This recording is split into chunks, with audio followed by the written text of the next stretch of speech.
Donc c'était vraiment très réussi. Et ensuite, on a couru au cinéma à la Cité de la gastronomie de Dijon, qui, d'après ce que j'ai compris, est une espèce d'endroit un peu nouveau qui a été construit à Dijon, mais c'est plus pour les touristes, en gros, voilà. Et en fait, on a couru pour aller voir Astérix et Obélix, le dernier, le film de... Canet. Voilà. Et c'était super. C'était trop bien, j'ai adoré ce film. Non, c'était horrible. C'était horrible. En fait, c'est simple. On a couru vers la catastrophe, c'est ça. Je pensais, en fait, je savais que le film allait être naze. Mais il s'avère qu'à Dijon, il y a un pote de Ponce qui adore les nanars. Et du coup, on s'est dit, vas-y, ça va être drôle. On va voir Astérix Obélix. C'est un nanar. Mais si ça se trouve, c'est un nanar assumé et il y a un côté risible. Dans un autre... de l'autre côté, comme le dit Kouaïdami, il y a Angèle dans ce film. Et je me suis dit, vas-y, go, il y a Angèle, j'ai envie de voir. En fait, c'était même pas un nanar marrant, quoi. C'était vraiment de la merde. Mais genre, je crois que j'ai rarement vu un film aussi merdique. C'est-à-dire que Cinéman à côté avec Franck Dubosc, c'est hilarant.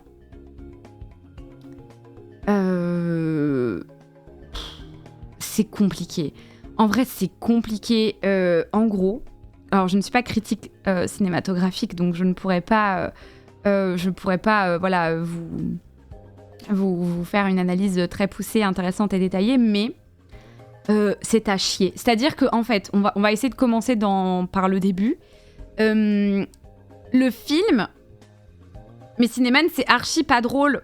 En fait, Cinéman, c'est tellement kitsch que ça en devient très drôle. J'aime beaucoup la phase avec les Playmobil, là. Bref. Après, je l'ai regardé, j'avais 13 ans, je pense, donc c'est peut-être pour ça. Mais, ok.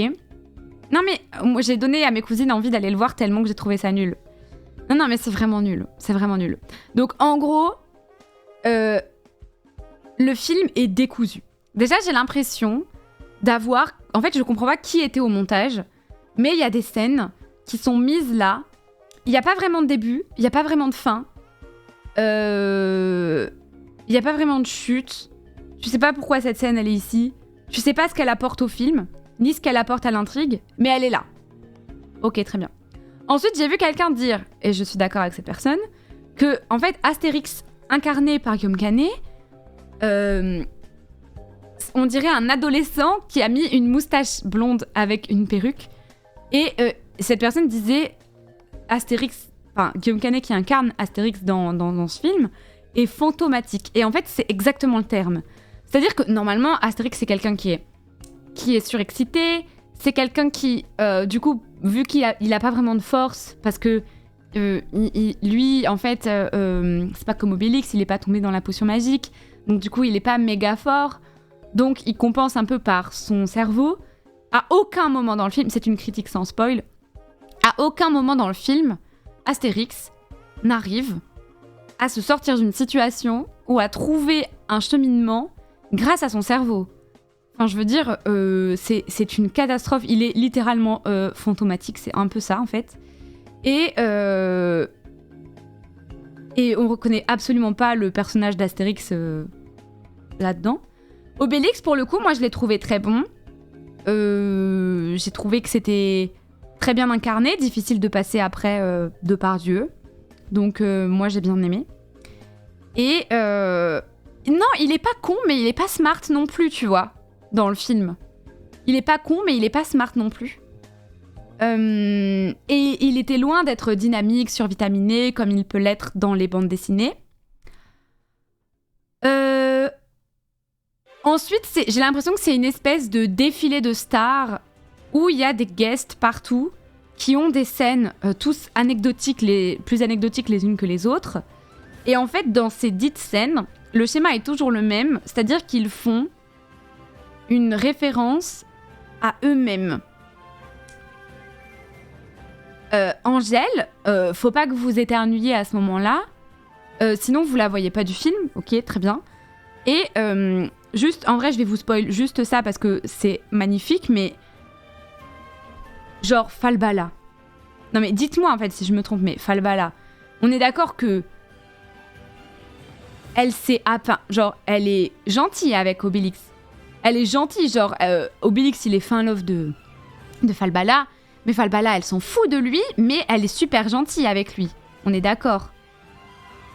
Falbala, dans ce film-là, Astérix Obélix, elle est jalouse parce que Obélix il kiffe une autre. Mais genre, la Falbala des BD, elle aurait jamais été jalouse parce qu'Obélix kifferait une autre meuf, non? C'est bizarre, non? Et là, Angèle s'approche de Obélix, lui fait une espèce de crise de jalousie et lui dit « C'est oui ou bien c'est non.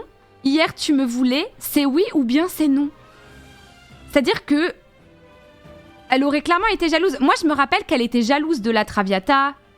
Moi, je pense que Falbala, c'est du genre à être jalouse des autres femmes.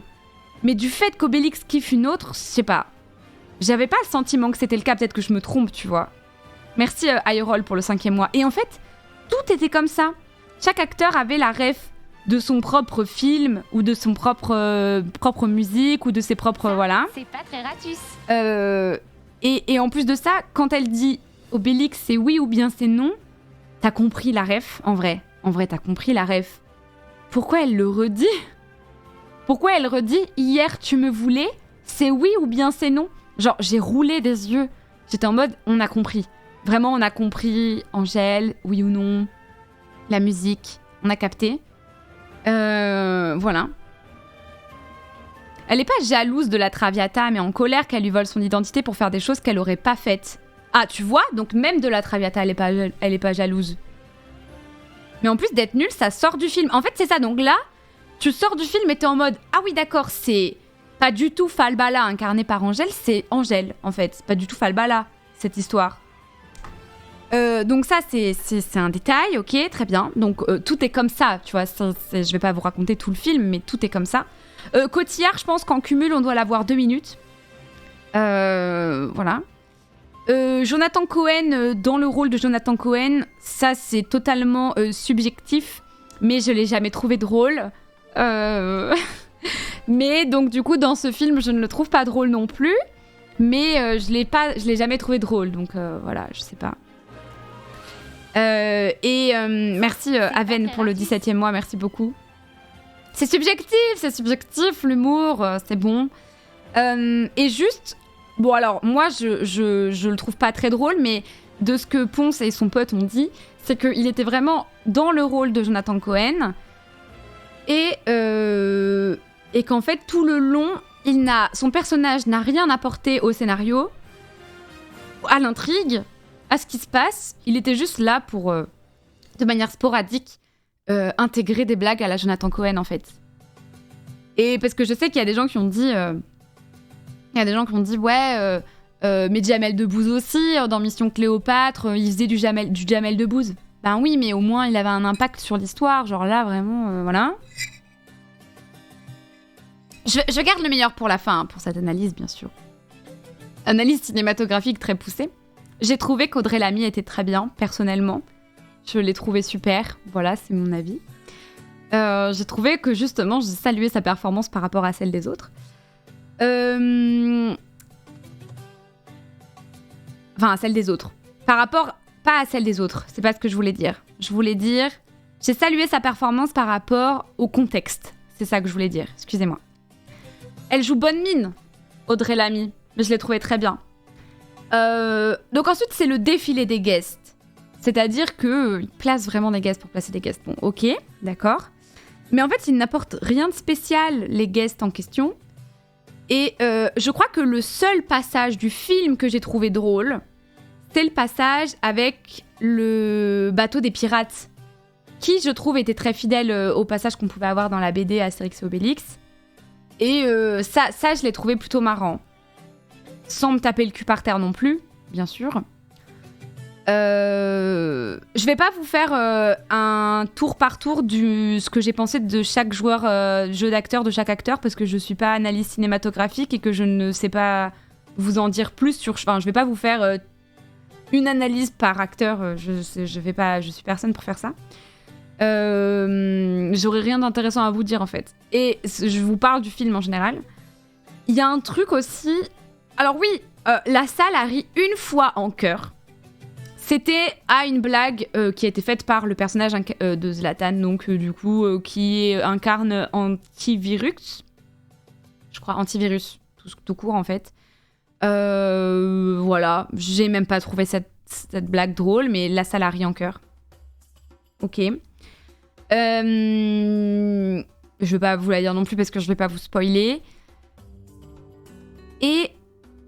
En chœur, ouais, en fait, c'est la seule fois où la salle a rigolé. C'était à ce moment-là. À une blague d'antivirus. Enfin, pas une blague, mais une espèce de comique de situation.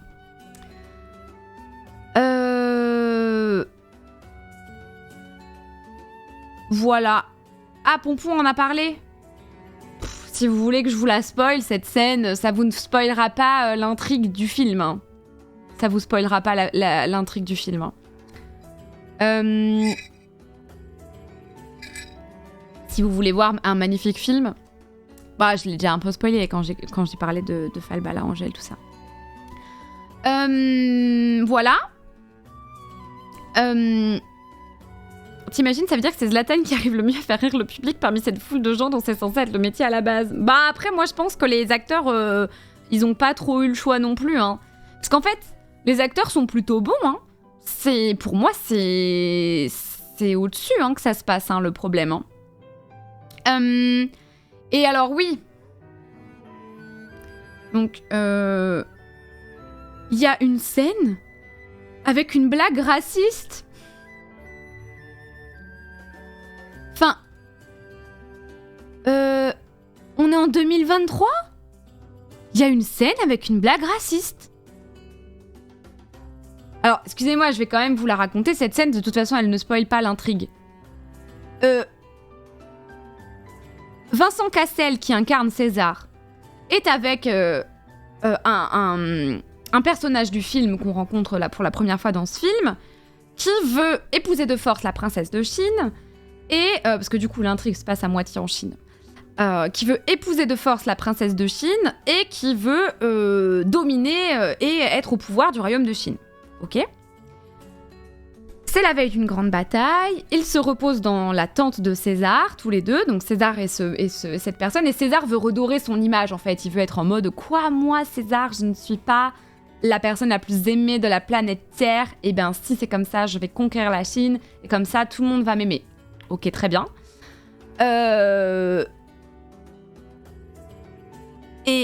Et alors, celle-là, la Ewen, je l'ai même pas, tu vois. La rêve de la blague avec la femme et la lessive, je l'ai même pas. Donc, ils sont dans cette tente, la veille de la bataille, et tout, ils passent un moment ensemble. Et là, il y a de la musique classique. Et César a l'air de kiffer la musique classique. Et le personnage, je me rappelle plus comment il s'appelle. Ah, si, il s'appelle Dancing Queen. Ça, j'ai trouvé ça drôle. Les noms ont réussi à me faire rire. Il s'appelle Dancing Queen, du coup. Et en fait, il est à côté. Et donc, il dit « Ah, moi, j'aime bien la musique classique. » Donc, César lui dit « Ah oui, t'aimes bien la musique classique ?» Enfin, oui, j'adore.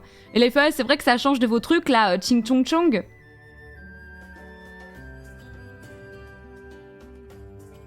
Fin de la scène. Fin de la scène ? Mais... Enfin... Vous l'avez vu dans le chat, c'est ça qui s'est passé, on est d'accord, j'ai pas rêvé. C'est... Mais personne n'a rigolé, en fait. Personne n'a rigolé. Donc, je me suis dit... Mais les potes, ça fait 10 ans que... tous les Asiatiques du monde entier... disent que c'est pas drôle en vrai, que enfin c'est bon quoi, c'est pas drôle, ça fait rire personne et tout. On est en 2023 et cette blague est dans ce film quoi. Non mais enfin... à l'aide quoi. Ok. Voilà. Ensuite, alors oui, et dernier truc que j'ai... Ah oui, non, pardon, j'ai encore 2 trucs à vous dire. Le premier truc, c'est que la personne qui... Le personnage principal féminin du film joue extrêmement mal. Je suis désolée pour elle. Julie Chen, je crois qu'elle s'appelle. Elle n'est pas actrice, je l'ai appris après, elle est commissaire aux comptes. Je pense qu'elle aurait vraiment dû rester commissaire aux comptes. Je suis désolée pour elle, elle joue extrêmement mal. Je pense premier degré que je jouerais mieux qu'elle. Je vous jure. Je vous jure que je pense que je jouerais mieux qu'elle. Merci Feu Fou pour le 3e mois, merci beaucoup. Elle joue extrêmement mal. Apparemment, j'ai lu qu'il avait vu au casting 300 personnes pour ce rôle et qu'il a eu un coup de cœur sur elle. Je la trouve horrible. En fait, ils l'ont prise en partie parce que son frère est genre pro de kung-fu et qu'il y a une scène de kung-fu dans le film. Mais genre, les gars, prenez quelqu'un qui sait jouer et prenez une doublure, en fait. Je suis désolée de la trash, mais elle joue horriblement mal. Et en fait, elle joue tellement mal qu'au début, à ses 3-4 répliques, j'ai demandé à mon pote à côté si c'était fait exprès. Moi, je pensais que c'était fait exprès. Genre, un moment, au tout début du film, sa mère se fait enlever, l'impératrice de Chine se fait enlever, et elle dit... qu'est-ce qu'elle dit ? Elle dit oh non, je suis triste car ma mère s'est fait enlever. Wow. Horrible. Et vraiment, au début, j'étais premier degré, je pensais que c'était fait exprès. En vrai, je suis très triste pour elle, mais tu vois, elle est pas actrice et son premier film, c'est un rôle principal. C'était peut-être pas le meilleur choix, tu vois. Mais ok. En vrai, ça fout la haine, hein, parce que franchement, c'était compliqué. Hein. C'était compliqué. Et dernier truc, avant de passer à autre chose sur ce film Astérix que je suis en train de roaster depuis 25 minutes. Dernier truc, c'est que quasiment chaque personnage féminin introduit dans le film se fait draguer par un mec via de la drague lourde. Voilà. C'est tout, en fait. Donc on est en 2023. Chaque personnage féminin de tout âge introduit dans le scénar du film se fait draguer de manière non consentie, genre tu sais où elle est en mode comme ça, tu vois, au début, par des mecs en fait. Non mais au secours. Genre au secours, enfin pareil 2023. Et même à un moment donné, il y a une réplique dans le film où il dit « Ah, mais dis donc, il y a que des coups de cœur dans ce film !» Et là, je suis en mode « Ben justement, on n'en voulait pas forcément, tu vois. » C'était trop. Par exemple, même, je vais vous donner un exemple. L'impératrice de Chine, qui est une dame qui doit avoir 50 ans, tu vois. C'est un personnage très froid. Elle est très sérieuse. Elle est très sérieuse, elle est très froide, elle gère son empire, enfin, c'est une femme forte, etc., etc. Oui, il y a de la drague consentie, hein, ça arrive, hein. J'espère bien. Et en fait, c'est une femme forte, etc. Elle se retrouve enfermée dans une cellule avec... comment il s'appelle ? Je me rappelle plus du nom de l'acteur, je suis désolée. Elle se retrouve enfermée dans une cellule pendant quasiment tout le film, en fait, avec cet acteur-là, que vous allez me citer dans le chat. Je suis désolée, j'ai oublié. Et... avec Ramsey. Voilà, on est d'accord, je voulais pas dire de bêtises. Et elle se fait enfermer dans une cellule avec Ramsey pendant tout le film. Pendant tout le film, Ramsey lui fait des sous-entendus de drague. Elle est froide comme un glaçon. Elle est absolument pas réceptive, à aucun moment. Et à la toute fin du film... Ramsey lui fait un compliment sur son physique ou une drague random. En vrai, ça pourrait être de la drague de rue ou de la drague de bar, ça serait pareil. Il lui fait une vieille réflexion Et elle est en mode... Et je suis en mode, mais meuf, tout le film, tu t'en battais les reins de sa gueule. Tout le film, t'es une figure de femme forte qui se laisse pas abattre, qui garde son sang-froid, qui machin. Il te balance disquette sur disquette, tu n'es pas réceptive. Et à la fin, on ne sait pas pourquoi. On sait pas pourquoi. Ramsey balance une blague, une drague un peu relou. Et elle est touchée. Mais genre, mais ça veut dire quoi? C'est quand c'est nous, en fait, c'est oui? Est-ce que ça veut dire, genre, la moralité, c'est quoi? C'est quand tu dragues une meuf et qu'elle est pas réceptive, faut continuer? Je suis désolée, hein, mais je veux pas trouver de message féministe alambiqué contre ce film ou j'en sais rien. Mais je suis désolée, c'est pas arrivé une fois. C'est arrivé avec le personnage de la mère, donc l'impératrice de Chine. C'est arrivé tout le long du film, la Julie Chen, là, qui incarne Princesse Fouilly. Elle s'est fait draguer par au moins 3 mecs différents, mais toujours en mode oh, vous êtes charmante, hein. Enfin, genre, mais à l'aide, jusqu'à ce qu'elle dise oui. Mais comment Angèle peut jouer dans ce film? En fait, c'est ça que je me dis, c'est que... Alors, je pense qu'Angèle, elle en savait peut-être rien, tu vois. Mais pour moi, elle doit avoir le seum de voir ça, Angèle.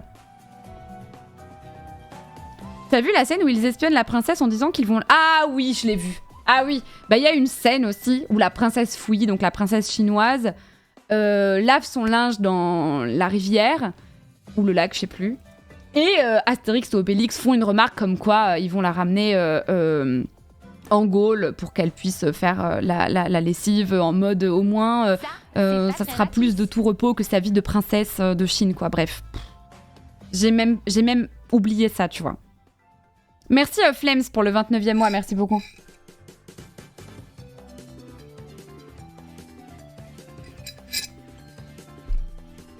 Donc non, vraiment, c'est une catastrophe en fait. Pour moi, il y a quasiment rien à garder. Je suis désolée, hein.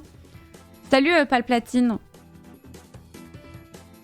C'est pas fait exprès la drague relou pour l'image du Gaulois d'un autre temps. Alors, déjà, il n'y a pas que des Gaulois qui draguent de manière relou. Il n'y a pas que des Gaulois déjà, de 1. Et ensuite, les notes sur 10, en vrai, ça veut rien dire. Hein. Pour moi, c'est juste un film de merde. Hein. Je pense que donner une note, ça sert à rien. Et ensuite, tu peux, dans un film comique, tu peux faire des blagues de merde.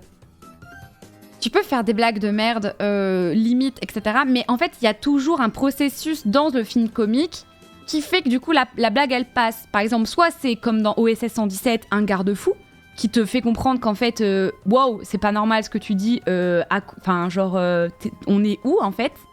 Soit tu fais en sorte que la personne qui prononce ça soit complètement conne, et du coup, tu te dis, non mais, cette personne est débile, enfin, c'est pour ça que cette personne agit de cette manière. Là, c'est aucun des cas, il n'y a pas de garde-fou pour dire, non mais vous êtes dingue ou quoi vous êtes malade en fait. Tu vois, genre là, la scène où Astérix dit ah là là, je vais la ramener à la maison. Non. Oui, je vais la ramener à la maison, elle fera mon linge. S'il y avait eu un personnage qui était arrivé et qui avait dit mais mec, tu vas faire ta lessive tout seul comme un grand garçon, pourquoi pas? Mais là, la scène coupe en fait. Vous comprenez ce que je veux dire ou pas? Et si vous parlez de Mission Cléopâtre, bon voilà, Mission Cléopâtre est sortie à 20 ans en fait. Donc bon, je pense que les mentalités évoluent aussi. Si c'était désamorcé, oui, mais là, c'est pas le cas. Surtout entre Ramsey et l'impératrice, vraiment cringe le retournement. Alors, mais oui, on est d'accord. La relation entre... bon, désolé, on est passé un peu sur du spoil finalement, mais en vrai, vous loupez rien. La relation entre Ramsey et l'impératrice, elle est lunaire. Elle est lunaire. Ça n'a aucun sens, genre. Il y a beaucoup de tentatives de vannes en mode progressiste. Je trouve qu'on sent que c'est pas mal intentionné, mais la vanne ne va pas au bout pour faire son effet. Pareil, genre la blague sur les végétariens. Donc au tout début du film, Astérix est en mode on mange trop de viande, Obélix t'abuses, ta consommation de viande elle est pas éclairée, moi j'aimerais bien manger des légumes, etc. etc. Ok, pourquoi pas? Pourquoi pas faire en sorte qu'Astérix se dise non, attends, on mange trop de viande. Sauf que il craque et il bouffe de la viande. Et le végétarien, il est vu comme le relou de service. Parce que souvent, ils disent que Oui, mais tant que ça n'impacte pas le mode de vie et la consommation de l'autre, blablabla, blablabla, en mode les végétariens, c'est bon, s'ils n'impactent pas ma consommation, ok. Mais en fait, du coup, c'est tourné au ridicule. Genre, en gros, Astérix fait pitié dans ce film parce qu'il veut manger moins de viande et faire attention, etc., etc. C'est le relou de service, en fait. C'est le casse-couille. Parce que ça aurait pu être rigolo, genre un Astérix qui se dit ah non, attendez, je vais faire attention à ma consommation, etc., etc. Mais là, c'est le relou, en fait. Et bon, ça, c'est pas le truc qui m'a le plus choqué, honnêtement. Voilà. Mais c'est tout le reste, en fait. Dans le OSS 1 et 2, toutes les blagues sont tout de suite calmées par un garde-fou, un jugement inverse. Dans OSS 3, il y a plus cheminement et ça fait un film éclaté. J'ai pas vu Astérix, mais ça a l'air d'être la même limonade. Ah oui. Bon, bah voilà. Salut Avocado, je voulais dire un grand merci pour cette commu superbe et merci pour tous ces lives où on passe par toutes les émotions. Je viens d'avoir mes résultats et j'ai eu mon premier semestre de Master 1. Ça a été très difficile, mais cette commu a été une vraie bouffée d'air frais, donc un grand merci. Merci beaucoup, c'est gentil. Je suis contente pour toi. C'est le but du comique de ne pas avoir de sens, non? Non. Bah non, pas du tout même. Bah non, bah non. Bah non, du coup. Mais bon, voilà, non, au contraire. Merci à Junea pour le 8e mois, merci beaucoup. Du coup, non, ouais, c'est pas drôle, c'est... En fait, je pensais qu'on allait... En fait, je savais que c'était pas glorieux. J'avoue, je pensais pas à ce point. Après, je sais que Guillaume Canet était un peu en mode ouin ouin, soutenez le cinéma français, allez voir mon film. Et ben voilà, on est allé le voir. Super. Merci Alex. Merci pour le subgift, merci beaucoup. Rip les 2 heures perdues de ta vie à voir cette merde. Non mais je regrette pas d'y être allée non plus. Voilà, je me suis renseignée, j'aurais vu ce que ça donne. J'aurais vu Angèle. Angèle qui, en vrai, joue plutôt bien. Hein. Pour une non-actrice, elle joue mieux que l'actrice principale du film. Qui a été recrutée parce qu'elle savait faire un peu de kung-fu, alors qu'en fait, il y a une scène de kung-fu, mais ok.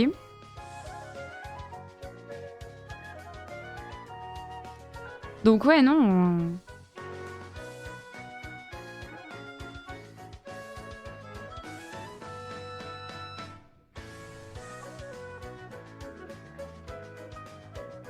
Non, je suis pas allée à Dijon pour voir Astérix. Ce que j'ai dit, c'est que je suis allée à Dijon pour faire un JDR hier soir sur la chaîne de Geek Fabula.